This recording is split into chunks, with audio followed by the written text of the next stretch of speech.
जय जगन्नाथ पिलाने आज देखिए plus three first year second semester political science core 4 unit 1 बच्छा बच्छा प्रश्न एग्जाम रे आसीबार बहुत संभावना रही। यूनिट 1 कोर 4 विथ आंसर देखिए वस्तुनिष्ठ प्रश्न उत्तर। What do you mean by comparative politics तुलनात्मक राजनीति कहले कौन बुझ। विश्वर विभिन्न राष्ट्र रे थिबा शासन व्यवस्था राजनैतिक कार्यकलाप प्रक्रिया और क्षमता मध्य तुलनात्मक अध्ययन को तुलनात्मक राजनीति कहा जाए। सेकंड प्रश्न which modern political scientist discussed about comparative politics क्यों आधुनिक राजनीति विज्ञानी तुलनात्मक राजनीति संबंध में आलोचना करथिले। इंपोर्टेंट क्वेश्चन डेविड अप्टर और फाइनर भली आधुनिक राजनीति विज्ञानी तुलनात्मक राजनीति और सरकार संबंध में आलोचना करथिले। 3 number who are the philosophers to envisage comparative politics during post-modern period. envisages क्यों दार्शनिक माने अण आधुनिक पर्यायर तुलनात्मक राजनीति संबंध में अवतारणा करथिले।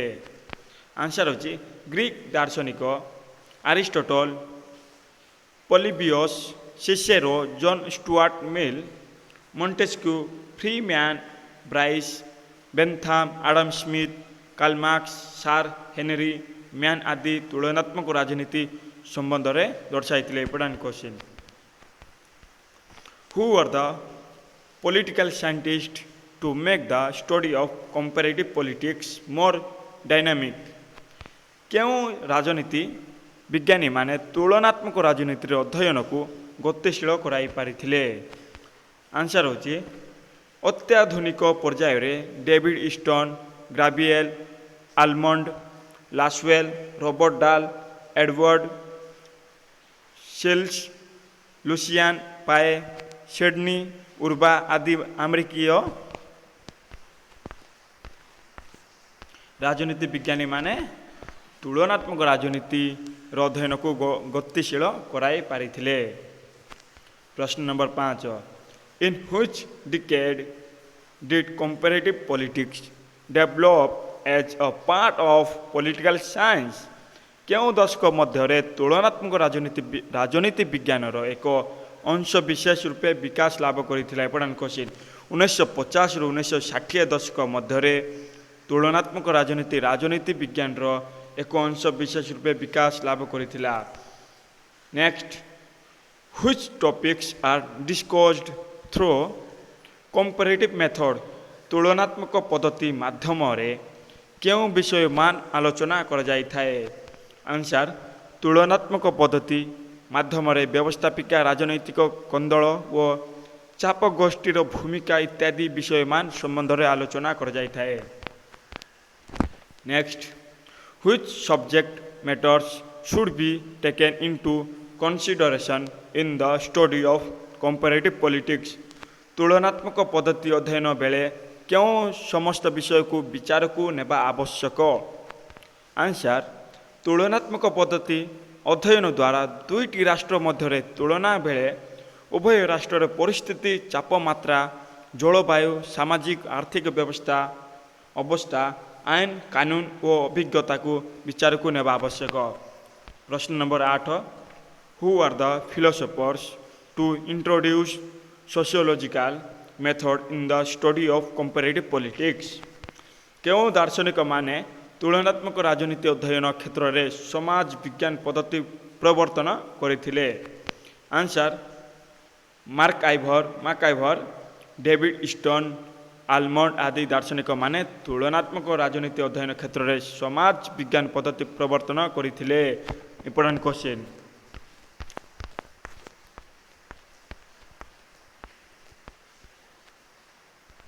Next during which century the philosophers were able to bring elaborate change in comparative politics and structural points of views କେଉଁ ଶତାବ୍ଦୀ ସମୟରେ ଦାର୍ଶନିକମାନେ ସଂସ୍ଥାଗତ ଦୃଷ୍ଟିକୋଣର ବିଷୟ ଓ ତୁଳନାତ୍ମକ ରାଜନୀତିର ସ୍ୱରୂପରେ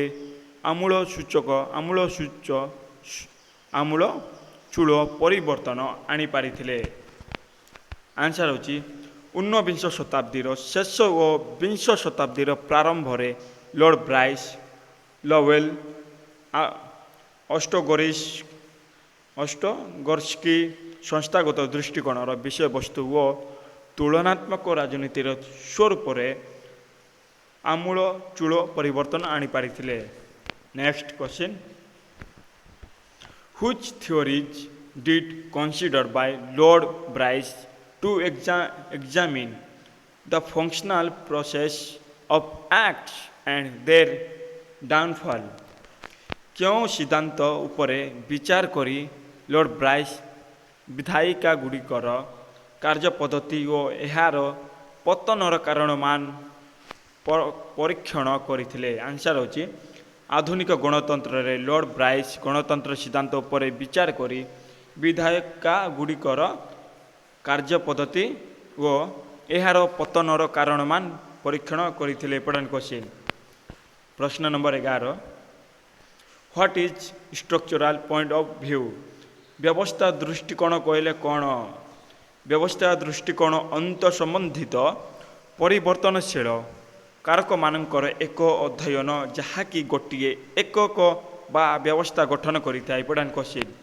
ପ୍ରଶ୍ନ number 12 who propagated the common structural theories? ସର୍ବପ୍ରଥମେ ସାଧାରଣ ବ୍ୟବସ୍ଥା ତତ୍ତ୍ୱ କିଏ ପ୍ରଚାର କରିଥିଲେ? ଜର୍ମାନ ଜୀବବିଜ୍ଞାନୀ ଲୁଡୱିଗ ଭାନ୍ ବଟଲାନଫ୍ଲାଏ 1930 ଦଶକରେ ସାଧାରଣ ବ୍ୟବସ୍ଥା ତତ୍ତ୍ୱକୁ ସର୍ବପ୍ରଥମେ ବିଚାର କରିଥିଲେ। Important question. What do you mean by output? ଉତ୍ପାଦିତ ଦ୍ରବ୍ୟ କହିଲେ କ'ଣ ବୁଝ? ଯେଉଁ ବ୍ୟବସ୍ଥା କାର୍ଯ୍ୟକାରୀ ହେଲେ ନିବେଶ ବସ୍ତୁ ରୂପାନ୍ତର କ୍ରିୟାର ସମ୍ମୁଖୀନ ହୋଇଥାଏ ଓ ଏହା ଫଳରେ ଉତ୍ପାଦିତ ଦ୍ରବ୍ୟ ସୃଷ୍ଟି ହୋଇ କାର୍ଯ୍ୟକାରିତାକୁ ରହିଥିବା ନୀତି ଓ ଯୋଜନାମାନଙ୍କୁ ସୂଚିତ କରିଥାଏ।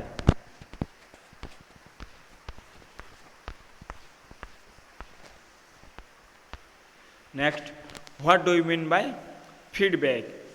ପ୍ରତିପୁଷ୍ଟି କହିଲେ କ'ଣ ବୁଝ?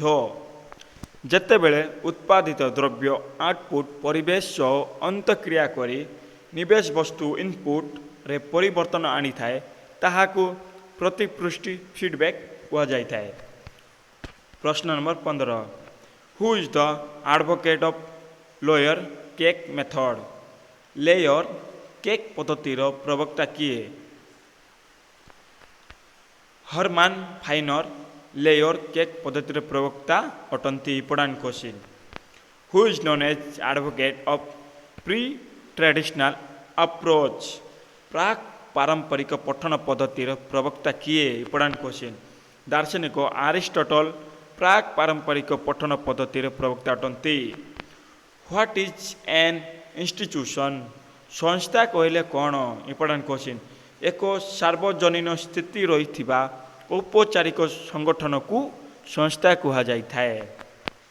ପ୍ରଶ୍ନ number 18 after which year the whole world gave importance to study new institutionalism? କେଉଁ ମସିହାର ପରବର୍ତ୍ତୀ ସମୟରେ ସମଗ୍ର ବିଶ୍ୱ ନୂତନ ସଂସ୍ଥାବାଦ ଅଧ୍ୟୟନ ଉପରେ ଗୁରୁତ୍ୱ ଦେଇଥିଲା? Important question. 1980 ମସିହା ପରବର୍ତ୍ତୀ ସମୟରେ ସମଗ୍ର ବିଶ୍ୱ ନୂତନ ସଂସ୍ଥାବାଦ ଅଧ୍ୟୟନ ଉପରେ ଗୁରୁତ୍ୱ ଦେଇଥିଲା। ପ୍ରଶ୍ନ number 19 who are the advocates of system approach? କେଉଁମାନେ ବ୍ୟବସ୍ଥା ଦୃଷ୍ଟିକୋଣ ପ୍ରବକ୍ତା ଅଟନ୍ତି? Important question. ଏରଭିନ୍ ଲାସଜୋଲୋ ଓ ଡାଭିଡ୍ ଇଷ୍ଟନ୍ ବ୍ୟବସ୍ଥା ଦୃଷ୍ଟିକୋଣର ପ୍ରବକ୍ତା ଅଟନ୍ତି। ପ୍ରଶ୍ନ number 20 in which year was new institutionalism originated? କେଉଁ ଦଶକରେ ନବସଂସ୍ଥାବାଦର ଉତ୍ପତ୍ତି ଘଟିଥିଲା? 1960 ଦଶକରେ ନବସଂସ୍ଥାବାଦର ଉତ୍ପତ୍ତି ଘଟିଥିଲା। Important question. ନେକ୍ସଟ ପ୍ରଶ୍ନ what do you mean by traditional new institutionalism? ପରମ୍ପରାଗତ नव संस्थावाद कहले कौन बुझ? शासन और राजनीति सहित संपृक्त समस्त संस्थार संगठन और भूमिका अध्ययन को परंपरागत संस्थावाद कहा जाए। प्रश्न number 22, which subjects are the new institutionalism studied? नव संस्थावाद क्यों समस्त विषय गुड़ी को अध्ययन करिथाए? नव संस्थावाद औपचारिक और वैधानिक संस्था मानक सहित समुदाय व्यक्तिर परिवर्तित व्यवहार एवं यही सबु संस्था उपरे पड़ुथिबा व्यक्तिर प्रभाव उपरे मध्य अध्ययन करिथाए। प्रश्न number 23, what do you mean bye historical institutionalism? ऐतिहासिक संस्थावाद कहले कौन बुझ?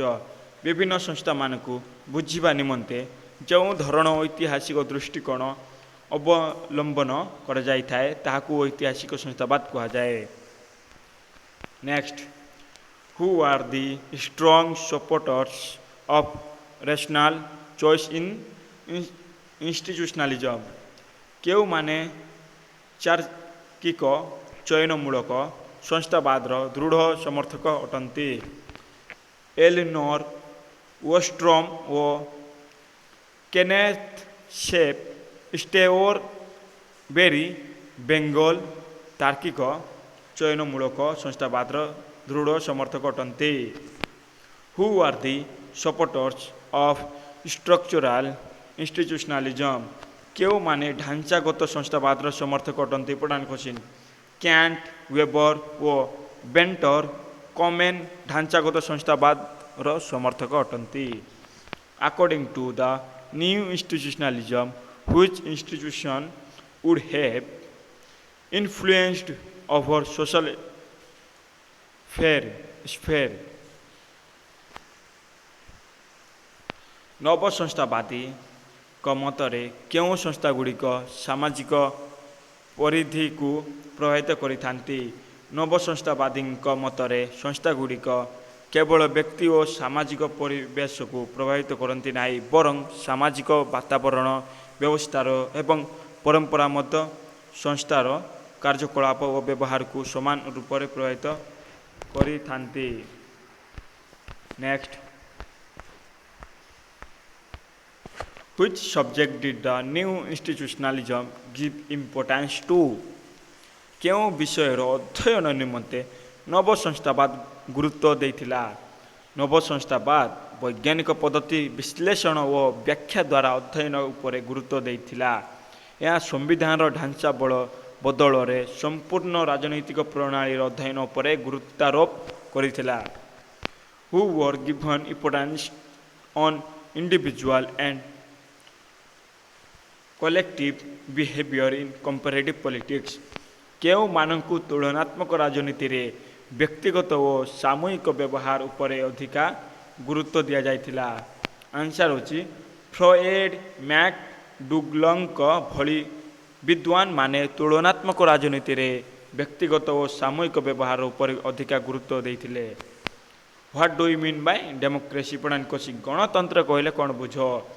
गणतंत्र ग्रीक शब्द डेमस और क्राटस रु आनीत जार अर्थ संख्या गरिष्ठ शासन। प्रश्न नंबर 30, डिफाइन डेमोक्रेसी? गणतंत्र एक संज्ञा दर्शाओ। जो धरणर शासन व्यवस्था रे प्रत्येक व्यक्तिर शासन रे अंश रही है ताको गणतंत्र कहा जाए। For the first time who used the word democracy? Important question. सर्वप्रथम थर निमंते किए गणतंत्र शब्द को व्यवहार करथिले?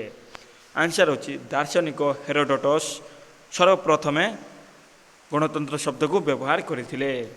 प्रश्न number last, what do you mean by ग्लुओक पारिया? ग्लुओक पारिया कहले कौन बुझ? आंसर होची ग्रीक भाषा रे गणतंत्र को ग्लुओक पारिया कहा जाता है। Important question. ग्रीक भाषा रे गणतंत्र को ग्लुओक पारिया कहा जाता है। यह थिला सिलेक्टेड 1 मार्किया क्वेश्चन कोर फॉर यूनिट 1। मु भावुची आपण बुझी पार्थिबे। जय जगन्नाथ।